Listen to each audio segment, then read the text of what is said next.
Right, guys, welcome to episode 10 of the Esports Universe Community Talks. I was going to say Easter Cup then, but it's not the Easter Cup. However, not anymore. We do have a special guest on this week. The podcast Unite, we got the best crossover since Teenage Mutant Ninja Turtles and Power Rangers got there in the end.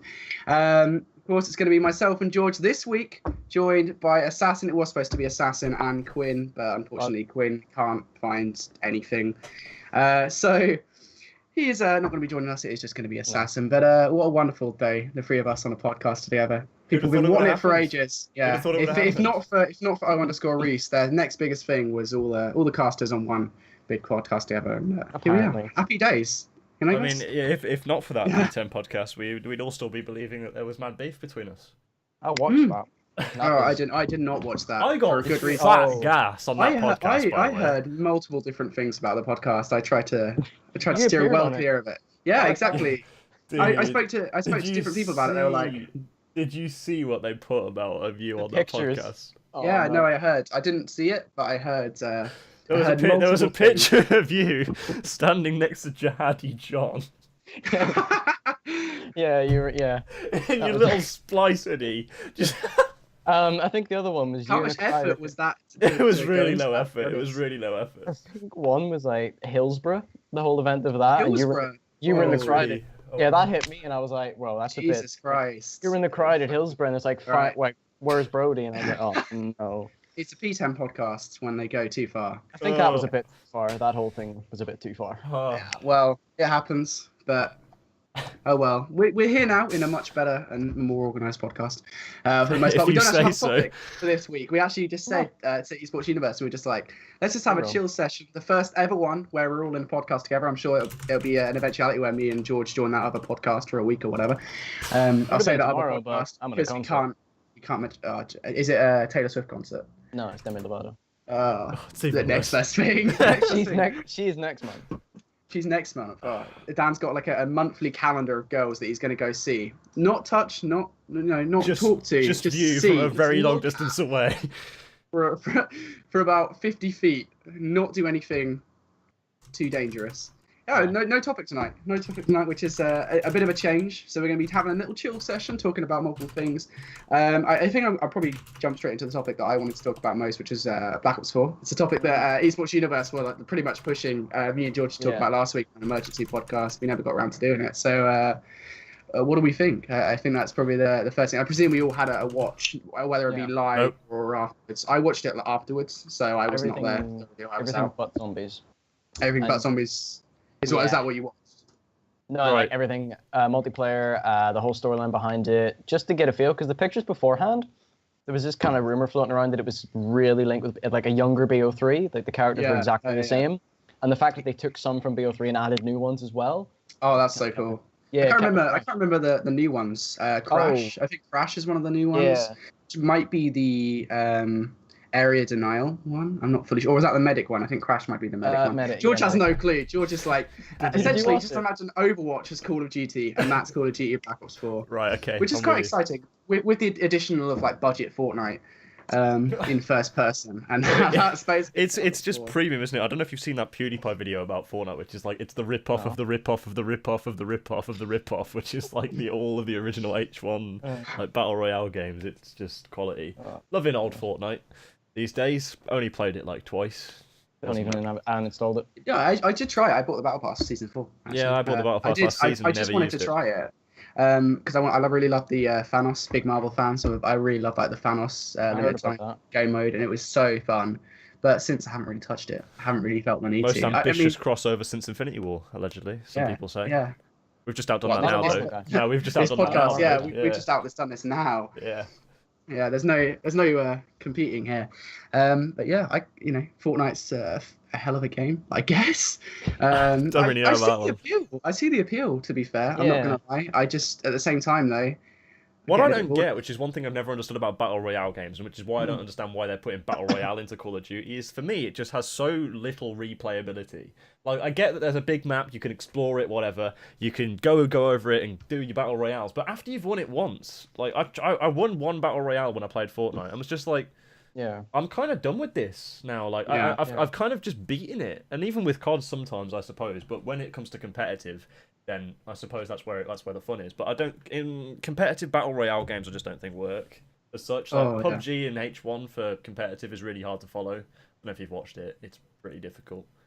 Yeah, no, I haven't actually watched any, so I'm not going to sit here and say factually that I know everything about the games. But like, I can just imagine like putting 100 players into arena and trying to follow it from a competitive standpoint. While it would be, I guess, fun to play, I've always said, like, I think I've said this in multiple podcasts whenever it's come up about Fortnite or even competitive battle royales, that just trying to follow such a game as casters, could you just imagine us three trying to like follow? It's difficult keeping up with it at times. Exactly. Like, but then again, I guess that's the fast pace of Call of Duty. I guess. For Fortnite, at least, it would be somewhat slower. But then the entertainment aspect, it starts to get a bit like, all right, can something kind of happen? Like, because PUBG is very, people play Fortnite and think, oh, this goes really quick. By the time you drop in a certain area, there's 50 people. PUBG is about 10 times as long. PUBG takes a sweet time. Yeah, I can't stand to watch it or play it. I mean, like, I played PUBG for about 15 minutes. I purchased it on Steam. Played it for about 15 minutes, played one game, got carried all my way through it by my friends, and was just like, I do not enjoy this at all, and just got a refund for it. Which is the glory of Steam, is that if you don't enjoy a game or don't play it for more than 2 hours, you can get a straight refund, which is just straight fire, because it's just... I play it more on my phone than I do play Fortnite and play PS4. Not even joking. Either which way, I do think it's interesting that Activision and more specifically Treyarch have decided to go down this Battle Royale route. I don't know what your guys' thoughts on that one are. Well, yeah, it's a bit of a money chaser, I'll admit. But then again, they'll have had to have that in development for quite some time already. So it's not like it's something where they've just thought, this is something we know is going to be successful. Not necessarily. It's something that George is gone, but it's something that Treyarch will have had in development for quite some time. Yeah. People know how development cycles work. That game has been in development for 2.5 years now. Yeah, thereabouts to that effect. So I think in terms of why it's there. Well, I don't know. I think it's the only part of the reveal that doesn't have a release date. I might be wrong in saying that. I think they said that multiplayer and zombies were available on launch day. Yeah. But they never said anything about Blackout being available on launch day. So maybe I might be wrong. Went out about it. Yeah, maybe I might be wrong in saying that. But I think it's from the perspective of why it's in there. I guess it's something fresh.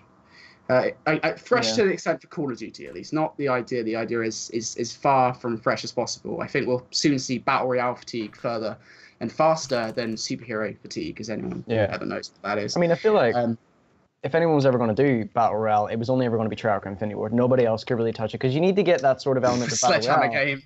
You need to get that story. That's them in a Battle Royale, but that story element that you kind of need to get, because you look at the map, it's seconds of every other map from all the Black Ops, all World of War. I hope it's every map. That would be pretty cool. Reznov, Mason, and all that. So I feel like only Infinity Ward could do that with the Modern Warfare series. And for all we know, they could potentially even put it in another game. But a Sledgehammer one, I don't think Sledgehammer had the capacity. The fact they've only made 2 games, and I don't think they have a capacity to make a good Call of Duty game. Let alone. I wouldn't go as far to say that. I think definitely the old Infinity Ward studio didn't have that capacity. The old one?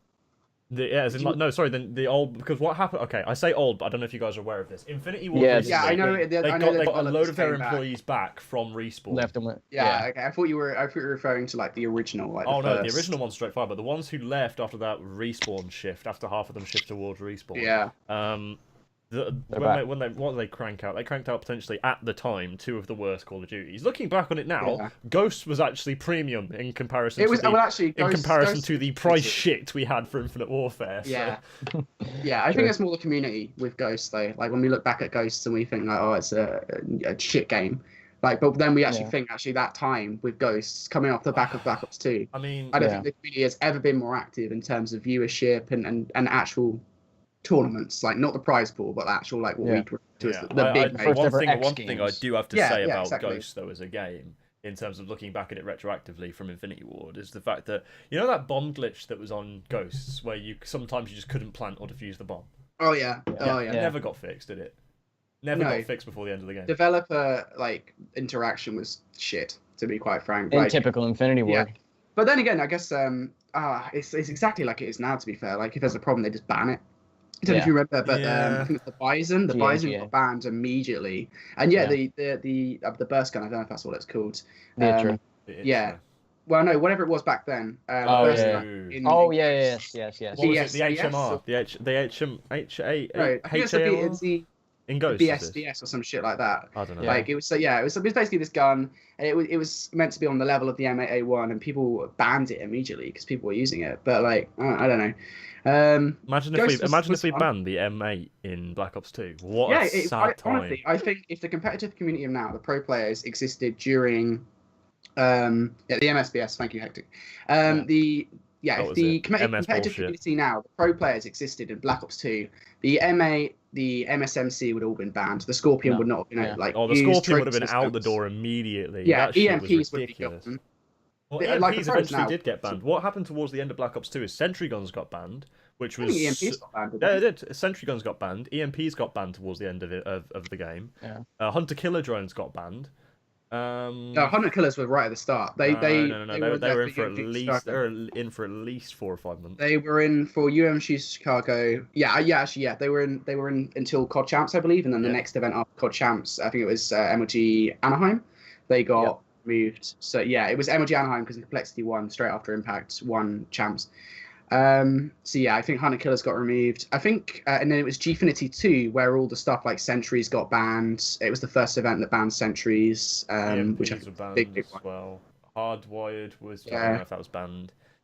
What else was banned? There was actually like a bunch of shit that was banned out for that event. I don't think trophies were gone. I think personally, the trophy system was one of the best things to happen to Black Ops 2. Yes. Actually, this is the one thing I've always said about any Call of Duty is that if you can add an element of at least like a minority of tactical depth to it, it becomes such a just better game. I feel like Black Ops 2 with the variation in weaponry you could use in utility, there was just so much depth to it. I just think no COD has come close to it. Yeah, I think, to be fair, I think all Call of Duties, to an extent, have had some element of, tactical variety. Like, everything has some form of counter, one way or another. Okay. Until now, at least. But the problem is, in recent times, at least, I do feel like Gentleman Agreements has become such a problem where some of those counters have been removed from the game. As such, like we're essentially ended up forced into one meta with what is essentially just one class, strict class. I mean, did you play Advanced Warfare with the 4 bars? Yeah. Is it bars? Well, yeah, bow. It has been something, 4 bows. It's something that's, exactly. It's something that's developed over the course of time. Yeah, but then it just became 2 bows, 2 SM, 2 ASMs. Yeah, which wasn't bad, but it was the fact that where was the counter to that? Refuse to use. I mean, 100%. If we were playing Advanced Warfare in the current climate of Call of Duty, the bow would have been banned.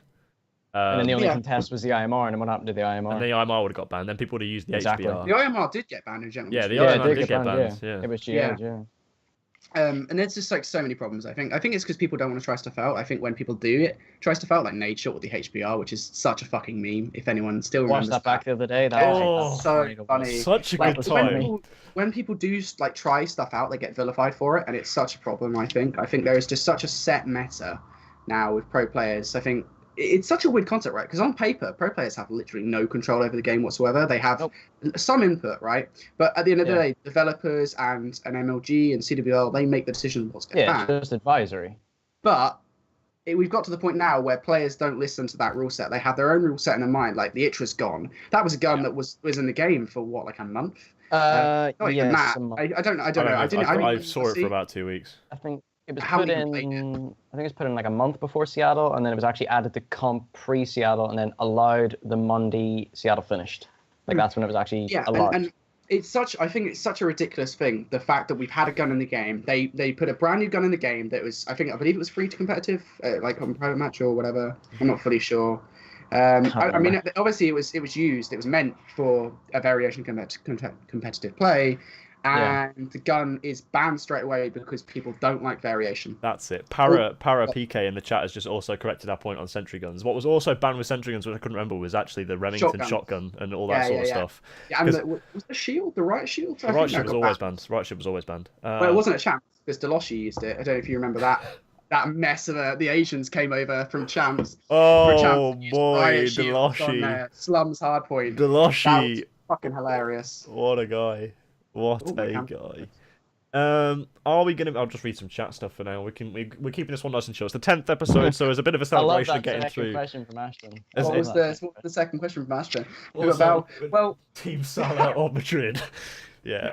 So we'll take some questions throughout the course of the broadcast. I think we're live for about another 20 minutes or so. We'll just take some questions throughout. It's a chill episode today, guys, if you're just tuning in. It's our 10th episode, so we're just taking a bit of a chill. We got Dan on, obviously the most ambitious crossover ever, and we're just chatting today. We're just chatting. You guys are welcome to have your puts in as well. Stop swearing on stream. Ninja. Little kids might be watching. Ninja. This is not Ninja's stream. We're allowed to do this. Call of Duty is an 18+ game. That is what we're discussing for the most part. But yeah, I think we just go back to that real quick because we didn't actually finish that conversation about Call of Duty, which is just let's just finish Black Ops 4 yeah, just as like well. the general multiplayer. Sorry, George, I don't know what you've heard about Black Ops 4, but there's a whole new system. Like damage is now replacing kills, so essentially everyone has 150.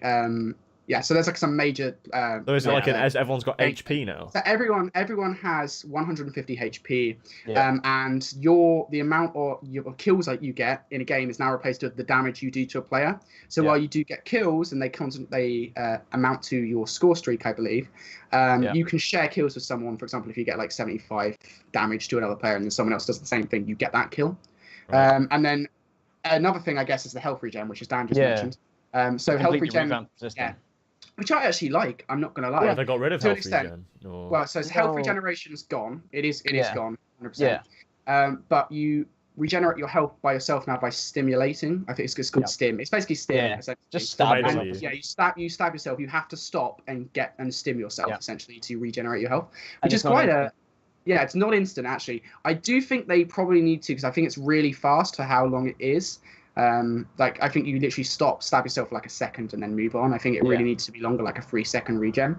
But the concept itself I actually quite like. I'm not gonna lie. George doesn't seem quite convinced. It's very confused. All I'm seeing here is like Fortnite bandages mixed in with CS:GO. That's literally all I'm seeing. It's an element of pandering to a community that now loves Fortnite.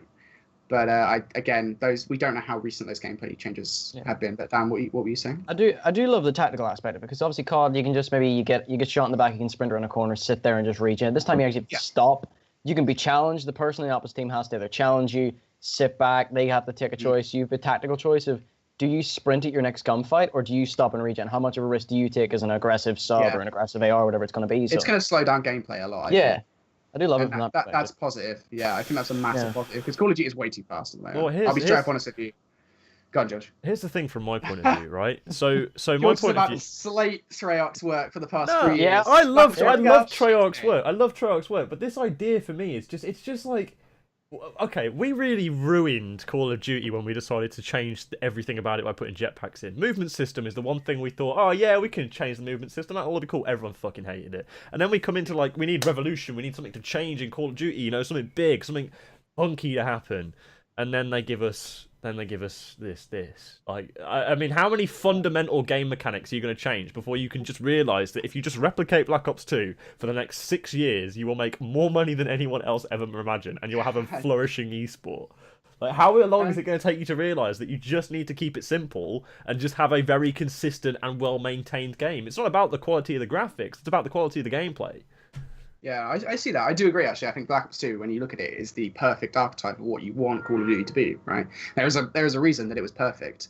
And it's the most loved Call of Duty, maybe besides Modern Warfare, depending on how old you are, really. Those two are sort of competitive, maybe Modern Warfare 2. But I think if you really look at what makes Black Ops 2 good, it is ultimately what you mentioned earlier about the tactical balance. That is literally, right? Everything has a counter. You can choose what you want because most of it, for the most part, is not banned. I mean, fair enough, towards the end of the game, that statement may be a little bit questionable. To be fair, sentry guns needed to go anyway, so... Yeah, I do see sentry guns needed to go. But they can be countered by EMPs, easily. But I think sentry guns are one of those things that really should have been dealt with by developers, not the rule set. Well, it was dealt with by developers in the end. You could eventually, in the end, but too late. I think really it's a question of how much are the developers interacting with the game, how much are they changing it to what the players want, but on the same level...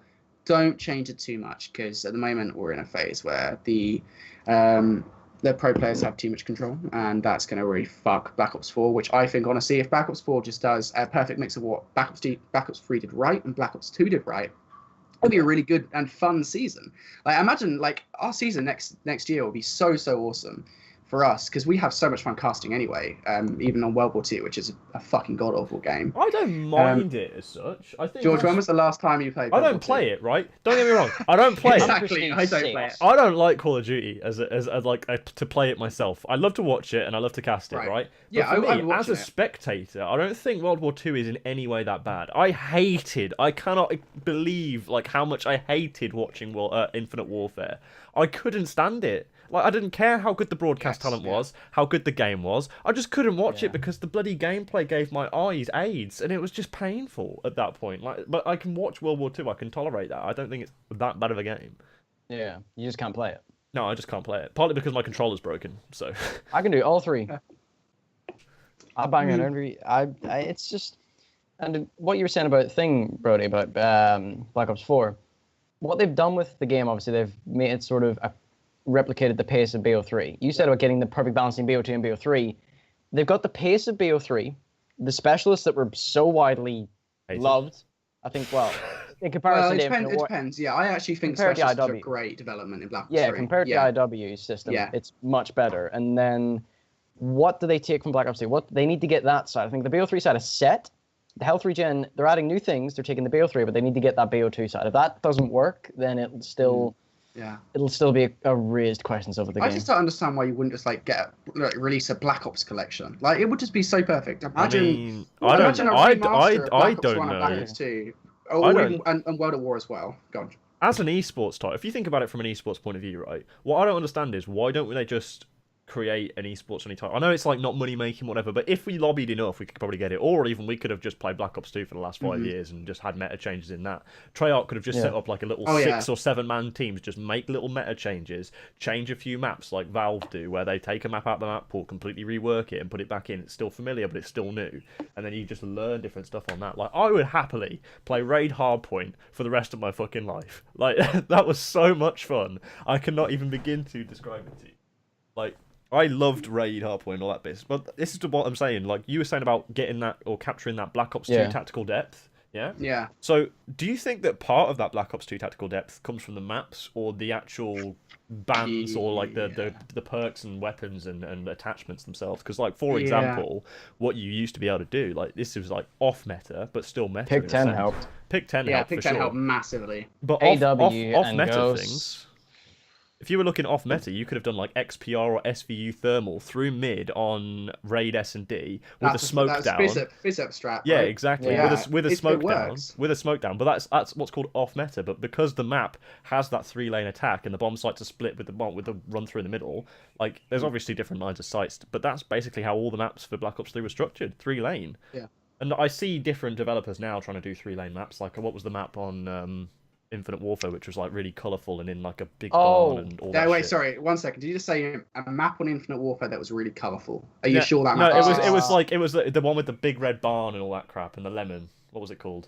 Why can't we, guys? We literally cut. Me and Dan casted IW for a year. Honestly, what are we doing? Throwback. Yeah. Oh my god. Throwback to good times, am I right? Oh wow. We should be ashamed of ourselves. But literally, like that map. That map was 3-lane, but it was hot garbage. Like, it was just trash.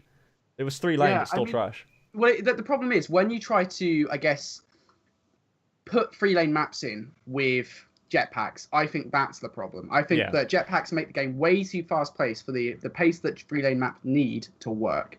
And I don't think any other map that isn't 3-lane works for competitive. I'll be straight up honest with you. I don't think not competitive maps that are not 3-lane work. They just don't, and they are worsened by jetpacks. Like, jetpacks absolutely crush the 3-lane map design, like, because you can get across the map so quickly. The whole and it's point a completely of 3-lane, uninterrupted run. Which is essentially, when you're talking capture the flag on Black Ops 2, right? You would actually have to talk about when casting the game. Not that we were casters then, but you see casters talking about which sort of directions these guys would take.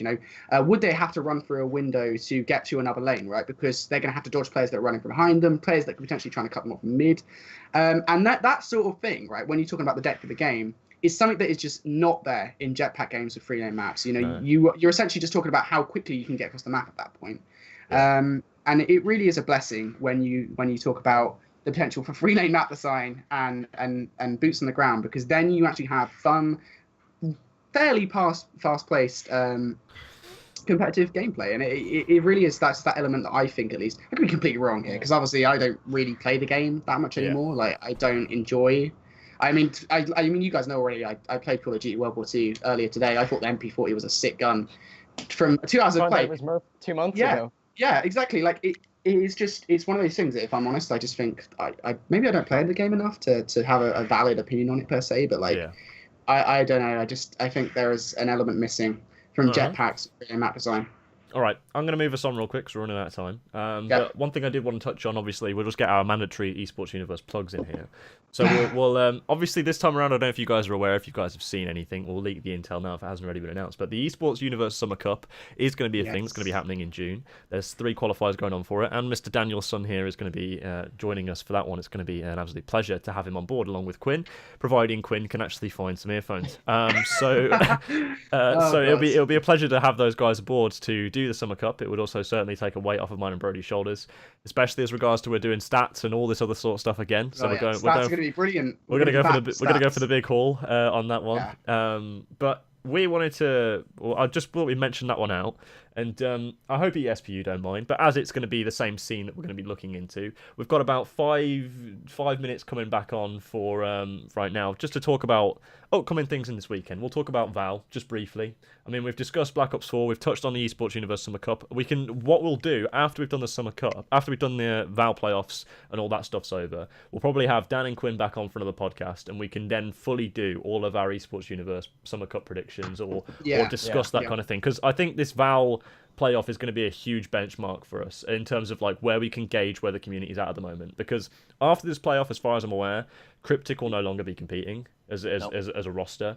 Then again, they did say that last season. Yeah, I know you're probably like you have like inside info when it comes to Cryptic, but at the end of the day, like Cryptic have said twice now they're not compeing anymore. Bulldog definitely aren't competing. Yeah, they're definitely not. Nordic may or may not. It depends if Cammy goes back to NatCirc. He's got a NatCirc team, doesn't he? National Circuit.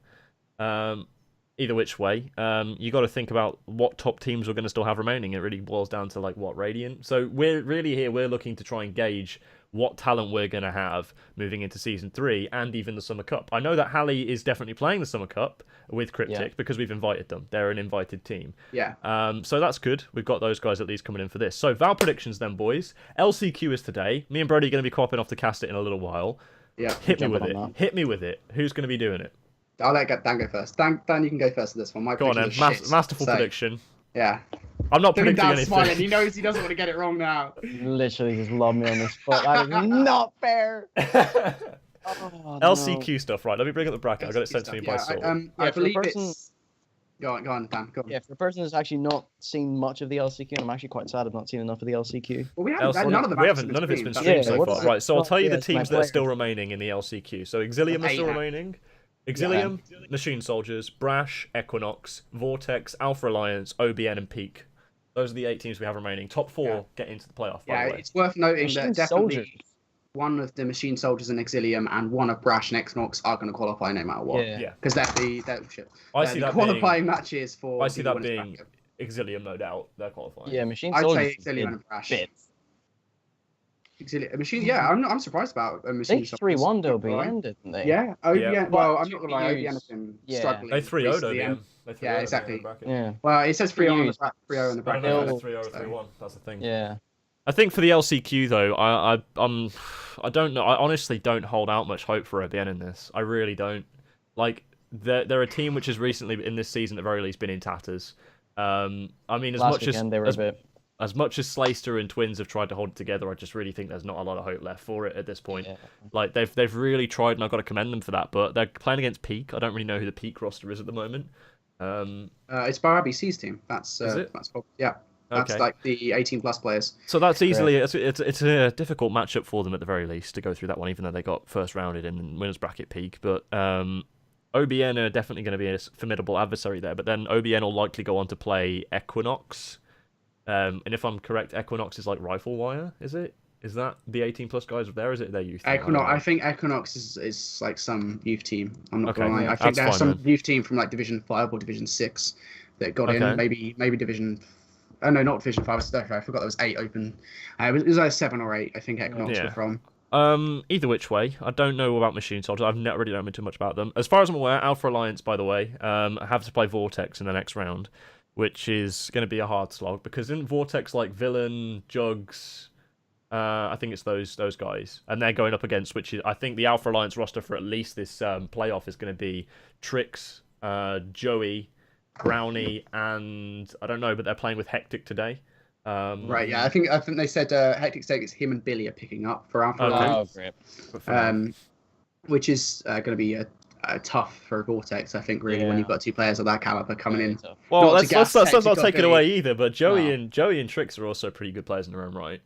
But I think when it comes, I'm probably going to regret saying this because I bet you anything now I've said this, the Vortex will come out of 3-0 Alpha Alliance, but knowing my luck, it will happen. But I think when you compare, I think Hectic and Billy are kind of factors in that matchup. When you, I mean, if you were to put them against in a T versus T, I have no doubt that Billy and Hectic would have a run around. Yeah. That's not to slate the other two. I'm just to be quite frank, like all these players are like levels above what I can do. I can barely hit a bot correctly. But I think I've got Alpha Alliance, maybe 3-2. I think actually that might go game 5. I'll probably get, again, slated, dragged through the mud for that, but I wouldn't be surprised if Alpha Alliance barely beat Vortex. Okay, but then it comes down to eventually, if OBN continue with their run in the losers bracket, or Peak do, then it comes down to what probably Alpha Alliance versus OBN.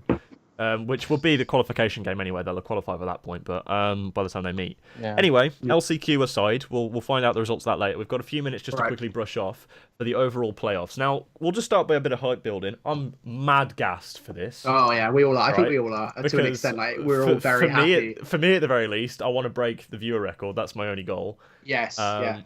That would be so cool just to see. And I've got the weekend off, so I'm going to be casting the whole thing, so we're all good. Yeah. So let's have a quick look down the order to see what we're going to be dealing with. I don't know who exactly is going to be in playoffs for the time being, but let's just take your overall predictions for who you think is going to be taking it, because I know we are we supposed to be waiting for this, Val? Are we? Oh, are they supposed to be tweeting out the? Well, I mean, we can talk. Oh, about they're supposed to be. Well, we'll talk about stuff. I haven't given my exact predictions. Just general first place, just from. Go for general first place. Go on. Brody knows mine. I mean, so Dan said it was the other night when you were casting a match. I don't remember, what was it for again? What was it? Was the final. It was over Shadow Animosity final of over. Esports Hub. Yeah. Yeah. Right. So when I was watching, I was sport Dan's stream. You know, I sat there and I was talking to Animosity's owner, and we were like, big old Scott, big up. He said Cryptic Gaming are going to be the winners, which I'm not going to lie. I do see a Nordic and Cryptic final. I think Ruben that's me about Brash. He said he asked me about Brash, who Brash were, and he thought Brash and Nordic were going to be the grand finals. But I think like Cryptic are definitely going to be up there. I think they're definitely going to be in the grand final again this time around. But I'm not sure they're going to win it because I'm pretty sure me and George are in concert about this and saying that Nordic. I don't know. Maybe not. Because for me, it depends on who Nordic picks up basically, because they haven't really had. I don't know if they've the whole. I've casted their full roster once, and the last 2 times I've casted them, they haven't had their full roster. They've been using pickups.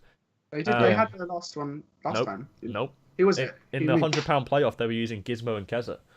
Keza's on their roster. Is Keza on their roster? Okay, so they're using Keza, Gizmo and Bids and Moles.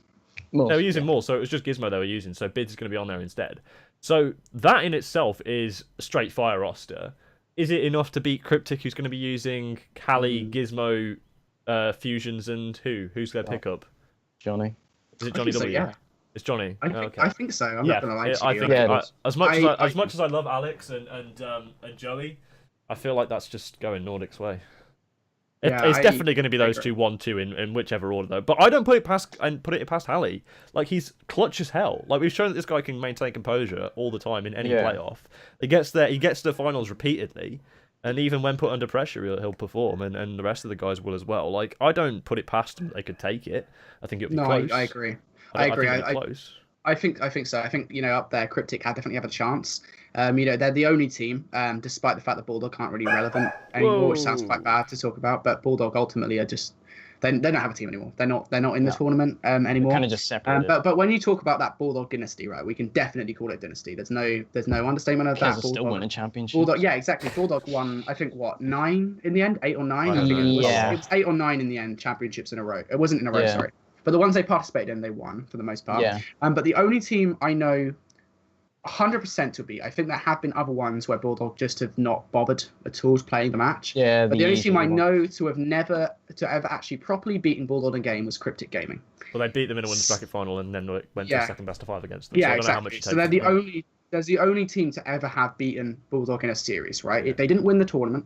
Albeit, but they're the only team I'm pretty sure to have consistently put Bulldog in the losers can bracket. yeah, exactly. Yeah. I don't think Bulldog have ever been in the losers bracket of the playoffs. Put it that way, right? And Cryptic but it was only for like 2 have they? games. Yeah, they went from winners bracket final to like losers bracket final in Val last season. No, I'm not talking about this. I'm not talking about Cryptic. I'm talking about before Cryptic. Yeah, because they They retweeted definitely hadn't. OBN last year. OBN did do it, didn't they? Yeah, but it wasn't losers bracket. It was grand final. It was grand final. They took a series off them, and it was Val season 6. I'm pretty sure. Yeah, I was cast the second series. I remember being solo casting it, and I couldn't do it. But regardless, I think I definitely see like Cryptic. Can't understate them at all.